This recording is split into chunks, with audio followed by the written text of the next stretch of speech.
Hello friends, स्वागत है आपके अपने यूट्यूब चैनल नेभा पीसीएस पे। दोस्तों, आज से हम लोग बिहार बीएड एंट्रेंस एग्ज़ाम 2024 में होने वाला है, उसके प्रीवियस ईयर क्वेश्चंस का प्रत्येक दिन एक प्रैक्टिस सेट का एनालिसिस करेंगे। दोस्तों, बता दो कि किसी भी एग्ज़ाम को क्रैक करने के लिए प्रीवियस ईयर क्वेश्चंस का एनालिसिस बहुत ज़रूरी होता है। दोस्तों, इससे यह पता लगता है कि एग्जाम में किस टॉपिक से और क्वेश्चन किस लेवल का पूछा जा रहा है। तो चलिए आज से हम लोग प्रत्येक दिन एक सेट का एनालिसिस करेंगे।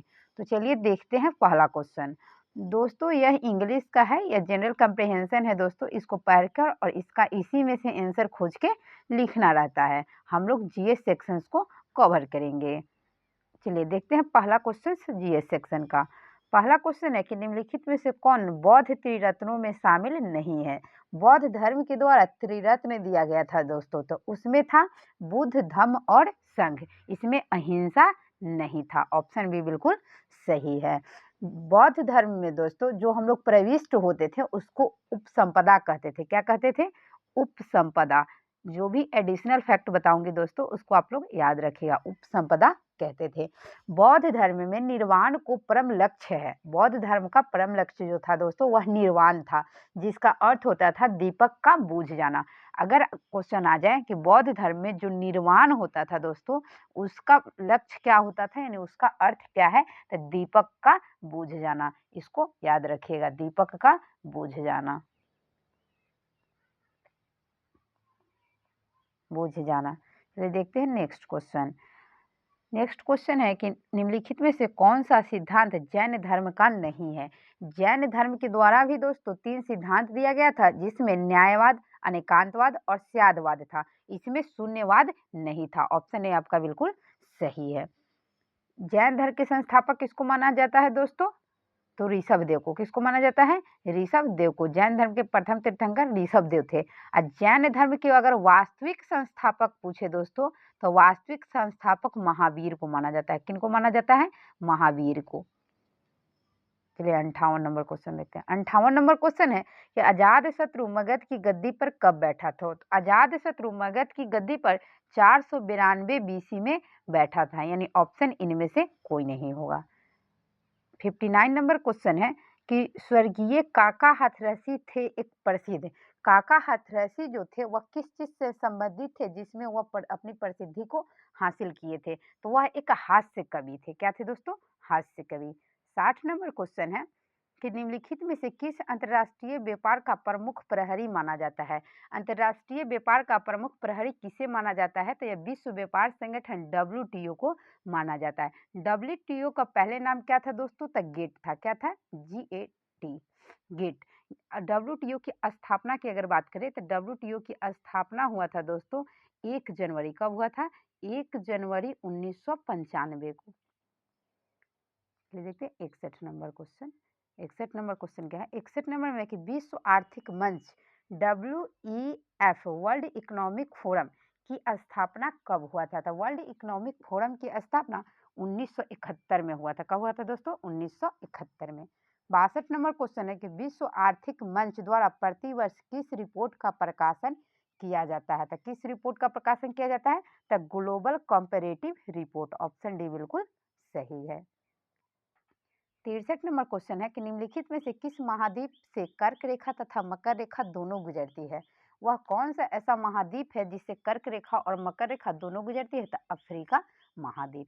64 नंबर क्वेश्चन है कि निम्नलिखित में से कौन सी अफ्रीका की उच्चतम चोटी है?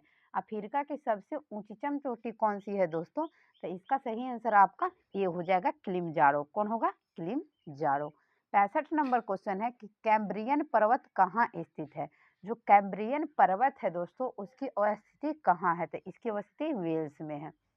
66 नंबर क्वेश्चन है कि निम्नलिखित में से कर्नाटक युद्ध किनके मध्य यानी बीच हुए थे? कर्नाटक युद्ध जो हुआ था दोस्तों वह किन दो के बीच हुआ था? तो 66 का आपका सही आंसर ए हो जाएगा, अंग्रेज और फ्रांसीसी के बीच हुआ था।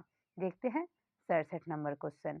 67 नंबर क्वेश्चन है कि निम्नलिखित में से भारत के किस वायसराय के काल में Indian penal code, IPC, civil procedure code, CPC तथा criminal procedure code CrPC प्राप्ति किए गए थे? किसके काल में हुआ था, यानी कौन उस समय भारत के वायसराय थे? तो वही क्वेश्चन पूछ रहा है कि किस वायसराय के काल में हुआ था, तो लॉर्ड कैनिंग के काल में हुआ था। दोस्तों अगर बात करें लॉर्ड कैनिंग की, तो सबसे महत्वपूर्ण क्वेश्चन होगा कि 1857 की क्रांति के समय भारत के वायसराय कौन थे, तो यही थे लॉर्ड कैनिंग, याद रखिएगा। 68 नंबर क्वेश्चन है कि निम्नलिखित में से किस वायसराय के काल में महारानी विक्टोरिया को दिल्ली दरबार में केसर ई हिंद की उपाधि से सम्मानित किया गया था?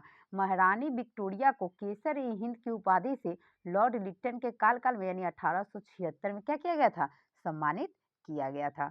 69 नंबर क्वेश्चन है कि निम्नलिखित में से किस गवर्नर जनरल ने नौकरशाही का यूरोपीयकरण और उच्च पदों पर भारतीय को शामिल न करने की नीति अपनाई थी? यानी उसमें जो भी उच्च पद था उसमें भारतीयों को क्या करना था, शामिल नहीं करना चाहता था, तो ये लॉर्ड कॉर्नवालिस के द्वारा किया गया था।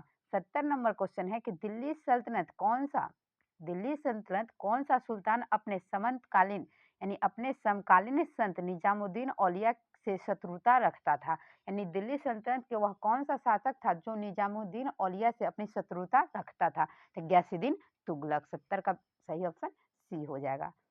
71 नंबर क्वेश्चन है कि निम्नलिखित में से किस मध्यकालीन शासक से संबंधित यह कथन है कि मात्र एक मुट्ठी बाजरे के चक्कर में मैंने अपना साम्राज्य खो दिया? तो किसने कहा था दोस्तों, तो यह कहा था शेरशाह सूरी। किसने कहा था, शेरशाह सूरी। दोस्तों शेरशाह सूरी ही वह शासक है जिसने बड़े मात्रा में सरायों का निर्माण करवाया था। किसका निर्माण करवाया था, सरायों का, याद रखिएगा। 72 नंबर क्वेश्चन है कि निम्नलिखित में से किस बौद्ध संगीति में बौद्ध धर्म की हीनयान और महायान शाखाओं का उदय हुआ? दोस्तों बता दें कि बौद्ध धर्म दो शाखाओं में बट गया था। कितने शाखाओं में, दो शाखाओं में। और दो शाखा का नाम क्या था, तो हीनयान और महायान। हीन और महायान। तो यह किस संगीति में हुआ था, तो दोस्तों यह चतुर्थ संगीति में हुआ था। किसमें हुआ था, चतुर्थ संगीति में हुआ था। चतुर्थ संगीति कहाँ हुआ था दोस्तों, तो यह हुआ था कुंदल वन में। कहाँ हुआ था, कुंदल वन। कुंदल वन कहाँ है दोस्तों, तो यह है जम्मू कश्मीर में। कहाँ है, जम्मू कश्मीर में। यह कनिष्क के शासनकाल में हुआ था। किसके शासनकाल में हुआ था दोस्तों, कनिष्क के, याद रखिएगा।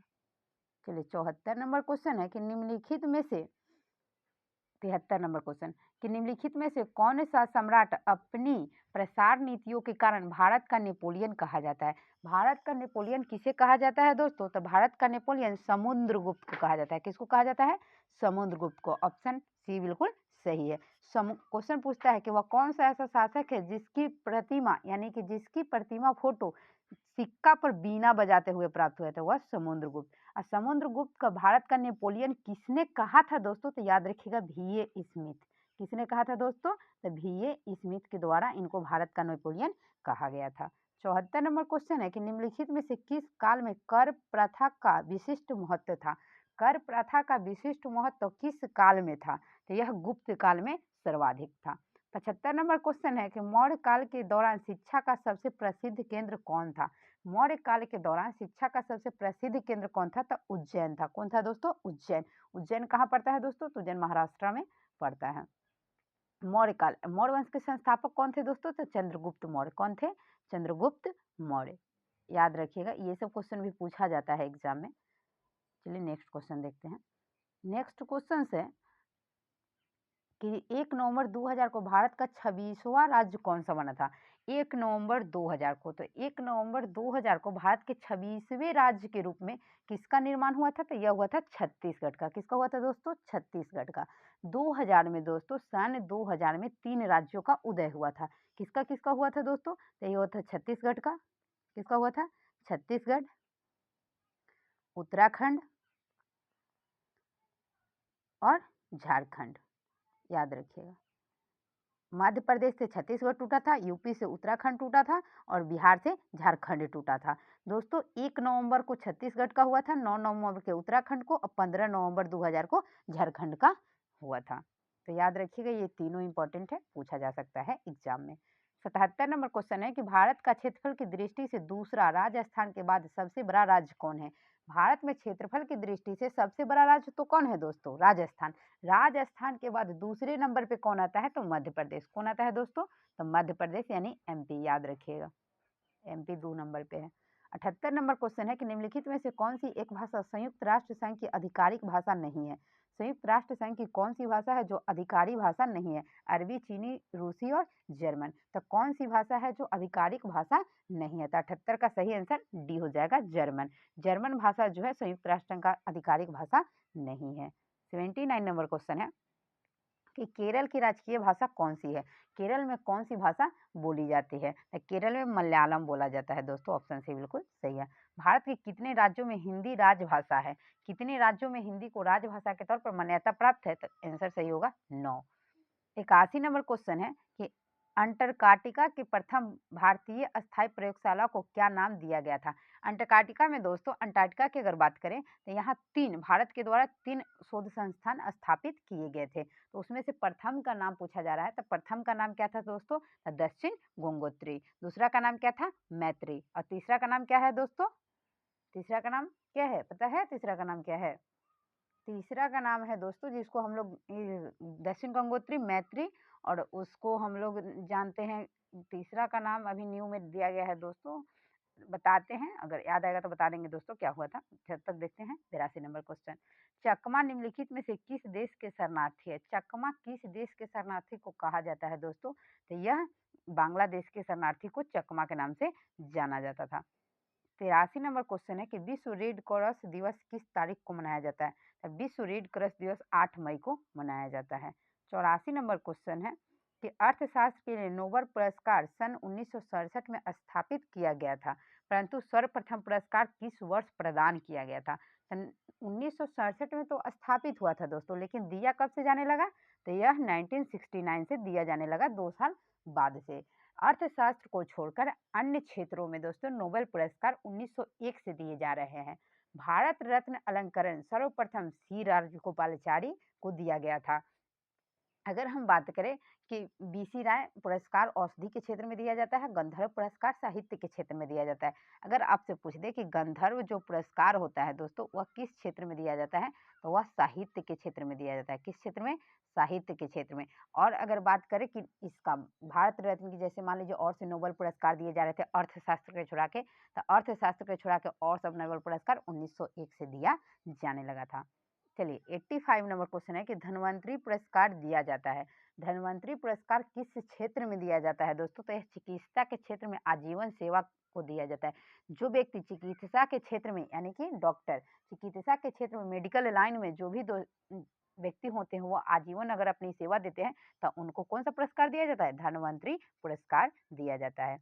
86 नंबर क्वेश्चन है कि एयरफोर्स एडमिनिस्ट्रेटिव कॉलेज कहाँ पर स्थित है? यानी एयरफोर्स एडमिनिस्ट्रेटिव कॉलेज जो है दोस्तों, वह कहाँ है, यही पूछा जा रहा था। 86 का आपका सही आंसर सी हो जाएगा। कहाँ आंसर है दोस्तों? तो सी हो जाएगा, कोयम्बटूर। 86 का सही आंसर क्या होगा? कोयम्बटूर। एयरफोर्स अगर अकादमी की बात करें तो हैदराबाद। एयरफोर्स अकादमी कहाँ है? हैदराबाद में है दोस्तों। अगर इंडियन नेवल एकेडमी की बात करें तो कोच्चि में है, और इंडियन मिलिट्री एकेडमी की बात करें तो देहरादून में है।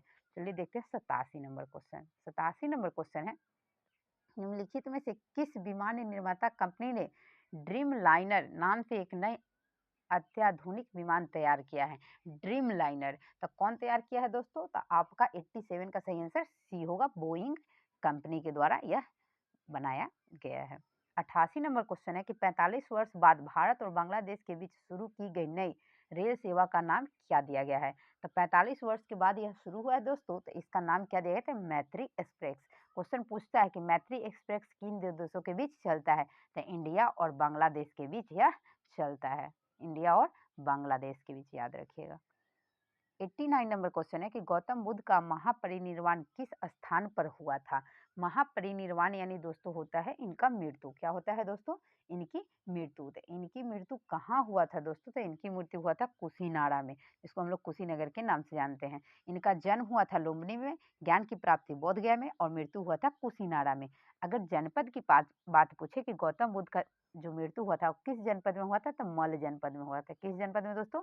मल जनपद में। अभी हम इससे पहले बताए थे नेक्स्ट क्वेश्चन में कि मान लीजिए निर्वाण, जैसे अभी आया कि महापरिनिर्वाण कहाँ हुआ था? तो कुशीनाड़ा में हुआ। तो निर्वाण जो होता था बौद्ध धर्म में, उसका मतलब होता था दीपक का बुझ जाना। बौद्ध धर्म का यही परम लक्ष्य था, निर्वाण को प्राप्ति करना।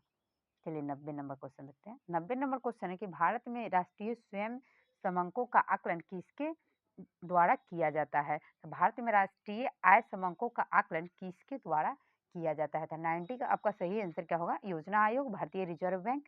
और ऑप्शन में क्या है दोस्तों देखते हैं, वित्त मंत्रालय, केंद्रीय सांख्यिकी संगठन सीएसओ। तो दोस्तों सीएसओ के द्वारा किया जाता है। 91 नंबर क्वेश्चन है कि मास्ट्रियट संधि का मुख्य उद्देश्य क्या था? इस संधि का मुख्य उद्देश्य क्या था दोस्तों? तो इसका सही आंसर हो जाएगा बी, यूरोप का एकीकरण। यूरोप के एकीकरण में मास्ट्रियट संधि का महत्वपूर्ण योगदान था। इसी के संधि के द्वारा यूरोप का एकीकरण संभव हो पाया था।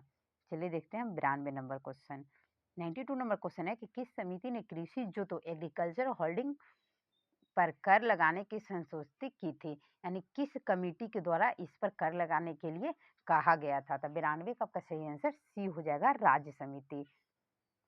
चलिए 93 नंबर क्वेश्चन देखते हैं। 93 नंबर क्वेश्चन है कि निम्नलिखित में से किसने असंतुलित विकास की अवधारणा की वकालत की थी? असंतुलित विकास की अवधारणा का वकालत किसके द्वारा किया गया था? तो एओ हार्समैन के द्वारा किया गया था दोस्तों। याद रखिएगा, एओ हार्समैन किसके द्वारा? एओ हार्समैन के द्वारा यह किया गया था। 94 नंबर क्वेश्चन है कि केंद्र सरकार को भारतीय रिजर्व बैंक की शुद्ध साख में वृद्धि किस प्रकार के बजट घाटे को प्रदर्शित करता है? जो भारतीय रिजर्व बैंक है दोस्तों, आरबीआई। कौन है? आरबीआई। अगर बात करें आरबीआई की, तो आरबीआई की स्थापना 1 अप्रैल कब हुआ था दोस्तों? 1 अप्रैल 1935 को हुआ था। अगर इसकी राष्ट्रीयकरण की बात करें तो 1 जनवरी 1949 का इसका राष्ट्रीयकरण हुआ था। और आरबीआई की स्थापना 1934 के एक्ट के तहत 1935 में हुआ था। आरबीआई के अगर वर्तमान गवर्नर की बात करें दोस्तों, तो अभी कौन है? शक्तिकांत दास है, जिनको अभी गवर्नर ऑफ द ईयर के पुरस्कार से सम्मानित किया गया है। तो इसमें पूछा जा रहा है कि किस प्रकार के बजट घाटे को प्रस्तुत करता है? यानी शुद्ध साख में वृद्धि होता है तो वह किस प्रकार के बजट के रूप में जाना जाता है? तो इसका सही आंसर हो जाएगा बजटीय घाटा। 95 नंबर क्वेश्चन है कि निम्नलिखित में से कौन सा बेमेल है? जो बेमेल है यानी दोस्तों सुमेलित नहीं है, सही नहीं मिला किया गया है, उसको छांटना है। तो रंग राजन समिति भुगतान संतुलन यही बेमेल है, यही सुमेलित नहीं है। बाकी सब क्या है दोस्तों? तो सुमेलित है। अब है विद्यालय में शिक्षण अधिनियम यानी टीचिंग एप्टीट्यूड का क्वेश्चन है दोस्तों। तो इसको आप लोग वीडियो को थोड़ा रोक के आप लोग बनाइएगा। और देखिए इंग्लिश भी पूछा जाता है, मैथ भी पूछा जाता है, रीजनिंग भी पूछा जाता है, हिंदी के भी कुछ क्वेश्चंस रहते हैं। तो आप लोग ऐसे ही नेक्स्ट सेट के लिए हमारे साथ बने रहिएगा। तब तक के लिए हम धन्यवाद।